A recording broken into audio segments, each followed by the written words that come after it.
Time to talk to our guest, the new independent ACT Senator David Pocock. But to get us there, here's the Prime Minister Anthony Albanese at the NATO summit talking about how Australia's new position on climate change has improved global relationships. Climate change and the failure of Australia to step up with its 2030 target at the Glasgow conference was seen as a handbrake on good relations. And that's just a fact. That every single leader, without exception who I've met with, has welcomed the new commitments, and that's been reflected in the communiques. So our starting point has been improved. David Pocock, welcome to Insiders. Morning, Patricia. Great to be with you. Now, the Prime Minister says Australia's new climate change position under his new government has been welcomed by the world. You've said that you see Labor's emissions reduction targets and the legislation which is ahead as a floor rather than a ceiling. So will you wave it through? The work that not just the Prime Minister but also Senators Wong and Plibersek have been doing on the international stage, resetting relationships and announcing that we are back at the table when it comes to climate and environment is really important. This doesn't make us a leader by any stretch. We've got a long way to go. And I think particularly in the Pacific, where climate change is the #1 priority for Pacific Island nations, we have to be playing our part in the region and in the international community. This is clearly a huge opportunity for us as a country. In terms of the 43%, I've been very open saying that I would like to see a higher target, but my sense is that what Australians really want is a target to be legislated. We have to actually bank some of these gains, and I want to see a target with integrity. There's some real concerns about the way that we're actually getting to whatever target we set, and that'll be my focus. Okay, so you'd wave it through and you'd make other demands. Is that your approach?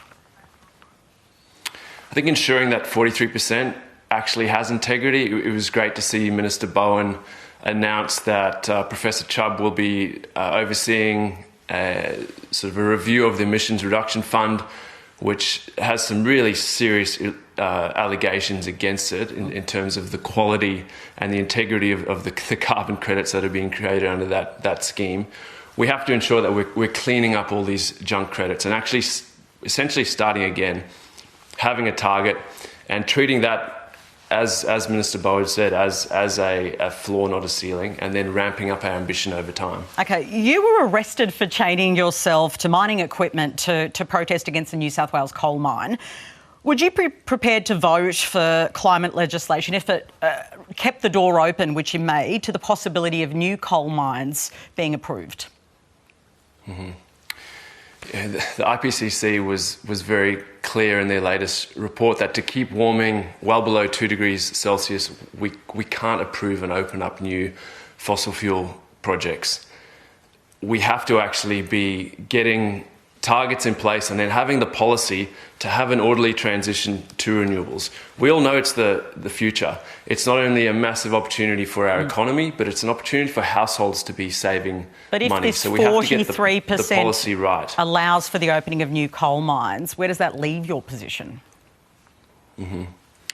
As I said, my sense is that the community does want something legislated. We actually have to be able to legislate something and move forward. And so I'm committed to being constructive when it comes to this and actually ensure that we legislate something and then look at other ways to actually ramp that up over time. But crucially, to be looking after regional communities who have relied on fossil fuels for generations. There's some really exciting opportunities in terms of industries for the future, but we've wasted a decade and there's a lot of work to be done in this space. Okay, so that means even if it allows that opportunity, you'd still wave it through because your view is that the community consensus is you need to get this first part done. Talking to people across the ACT, that's what I'm hearing. We want something legislated and we need the big sort of picture policy to actually unlock investments in renewables. People know that there's money to be saved at a household level, and my focus is ensuring that those savings are picked up by households and not by the big energy companies who have been part of the delay in actually transitioning to renewables. Chris Bowen says the government will consider sensible amendments, but they will stick to their 43%, which you've just backed in as a starting point for legislation. What amendments will you be putting to him? Cleaning up the ERF and a lot of these questionable carbon credits is crucial. They're already doing that. Ian Chubb's been appointed to do it. So is there anything more that you will be asking of the Albanese government to secure your support?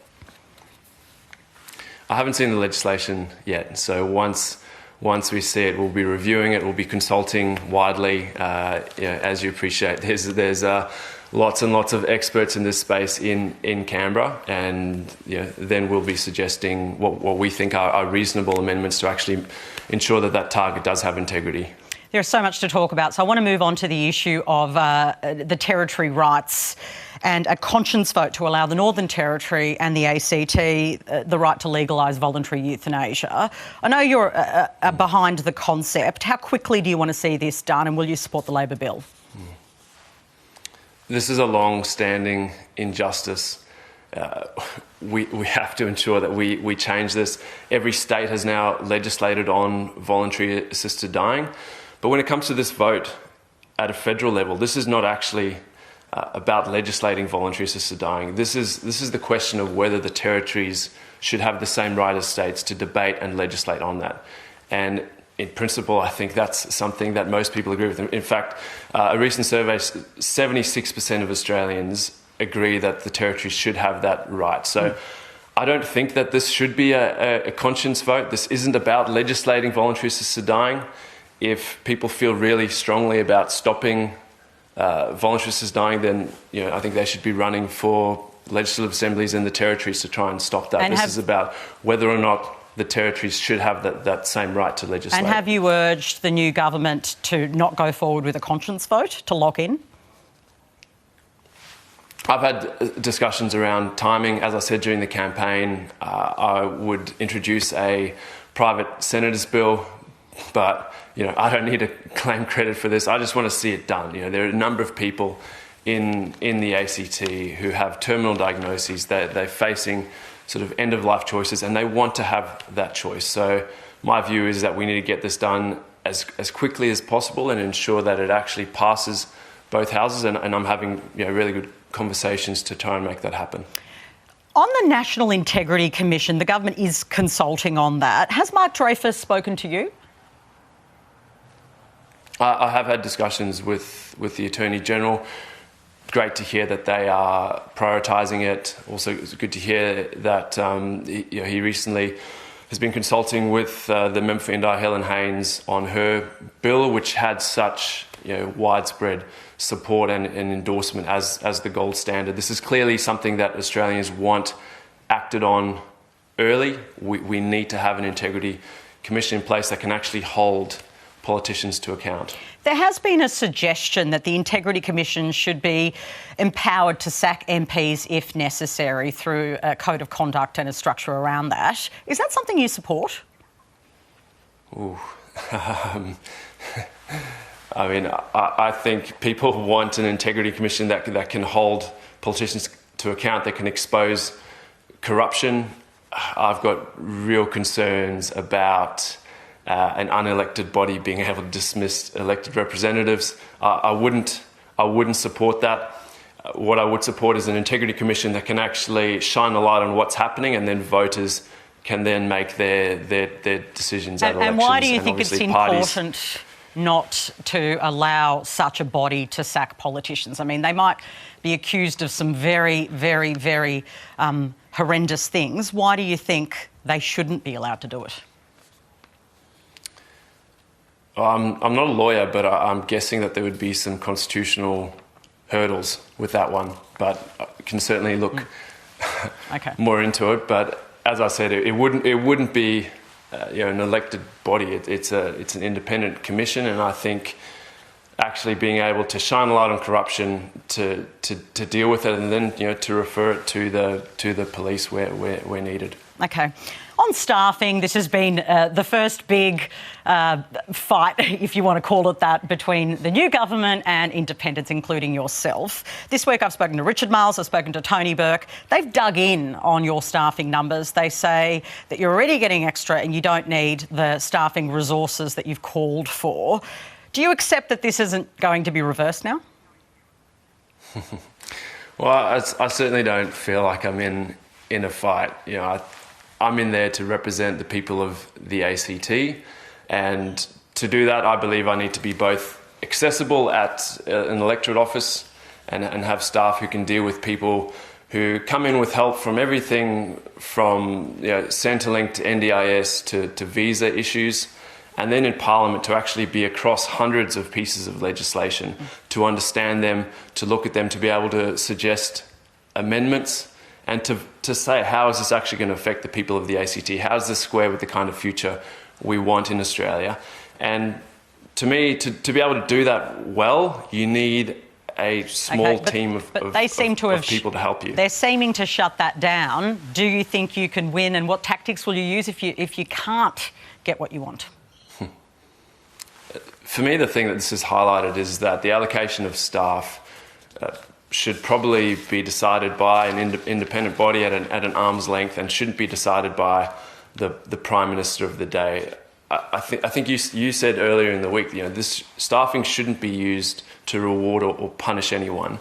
The Jenkins review highlighted some serious concerns about the workload of staff in Parliament House. So I think that needs to be a consideration.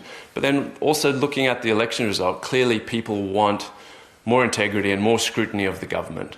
They want the government of the day held to account. And as an independent, that's what I'm in there to do, to represent a community I love. And to do that, I need a small, great team of staff. David Pocock, I have to ask you, there were big demonstrations in the major cities yesterday in relation to abortion in the wake of the Supreme Court ruling in the United States, Roe versus Wade.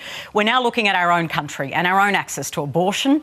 It's legal here, but access is hard and affordability is an issue. So my question is, do you think Labor should revisit its 2019 policy of publicly funded abortions in public hospitals? Yeah, I mean, such a reminder that we can't take hard-won gains for granted. I understand that this is a deeply emotive and personal issue, but as has been pointed out by many people, you can't ban abortions. All you can do is ban access to safe abortions.